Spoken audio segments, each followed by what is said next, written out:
Hi viewers, welcome to Myra media. 2018లో తెలంగాణలో ముందస్తు ఎన్నికలు జరిగిన తర్వాత తెలంగాణ రాష్ట్ర ముఖ్యమంత్రి కేసీఆర్ ఆంధ్రప్రదేశ్ ముఖ్యమంత్రి నారా చంద్రబాబు నాయుడుకి సంబంధించి కొన్ని కీలక వ్యాఖ్యలు చేసిన నేపథ్యంలో, అంటే ఖచ్చితంగా ఆయన చంద్రబాబు నాయుడు తెలంగాణలో వచ్చి పోటీ చేశారు కాబట్టి ఖచ్చితంగా మేము కూడా తెలంగాణ తరఫు నుంచి ఆంధ్రప్రదేశ్లో పోటీ చేస్తామా లేదా ప్రచారం చేసే ఏ రకంగా అయినా సరే రిటర్న్ గిఫ్ట్ అయితే ఖచ్చితంగా చంద్రబాబుకి ఇస్తామని నేపథ్యంలో, అంటే ఆ తరుణంలో అందరూ కూడా ఏ రకంగా ఉండబోతుంది రిటర్న్ గిఫ్ట్, మరి ఇక్కడ వచ్చి వైసీపీ తరఫున ప్రచారం చేస్తారా, లేకపోతే జనసేన తరఫున ప్రచారం చేస్తారా, లేకపోతే డైరెక్ట్గా టీఆర్ఎస్ పార్టీకి సంబంధించిన వ్యక్తులు ఇక్కడ ఏమైనా పోటీ చేస్తారనేటువంటిది చాలామందికి ఉన్నటువంటి సందేహాల నేపథ్యంలో ఇప్పుడు బెజవాడ సెంట్రల్ నుంచి ఎమ్మెల్యేగా అభ్యర్థిగా పోటీ చేయబోతున్నారు టీఆర్ఎస్ పార్టీ తరఫు నుంచి అని చెప్పి ప్రచారం జరుగుతూ ఉంది. గతంలో మొదటిసారి ముఖ్యమంత్రి అయిన నేపథ్యంలో బెజవాడకు సంబంధించినటువంటి కొనిజేటి ఆదినారాయణ అప్పుడు ఇంద్రకీలాద్రి మీద బెజవాడ అమ్మవారి దుర్గమ్మ దగ్గర ఇంద్రకీలాద్రి కొండపైన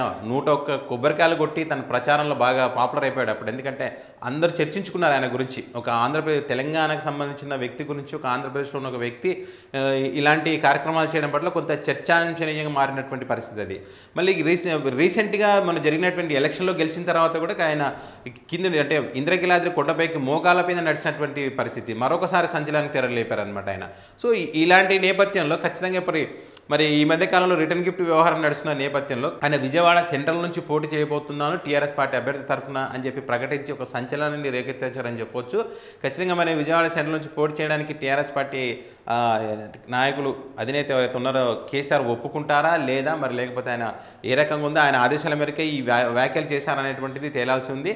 మొత్తానికైతే మరి రిటర్న్ గిఫ్ట్ ఇస్తారనేటువంటి చంద్రబాబు నాయుడుకి మరి వీళ్ళు ఇక్కడ అభ్యర్థి పెడితే కనుక మరి అక్కడ ఓడిస్తారా గెలిపిస్తారా అనేటువంటిది వచ్చే ఎన్నికల్లో తేలుతుంది. ఈ వీడియో కనుక మీకు నచ్చినట్టయితే లైక్ చేయండి, షేర్ చేయండి, మీ అభిప్రాయాలను కామెంట్ రూపంలో తెలియజేయండి. ఇలాంటి లేటెస్ట్ అప్డేట్స్ మీరు పొందాలనుకుంటే మా ఛానల్ని సబ్స్క్రైబ్ చేయడం మాత్రం మర్చిపోవద్దు. Thank you very much.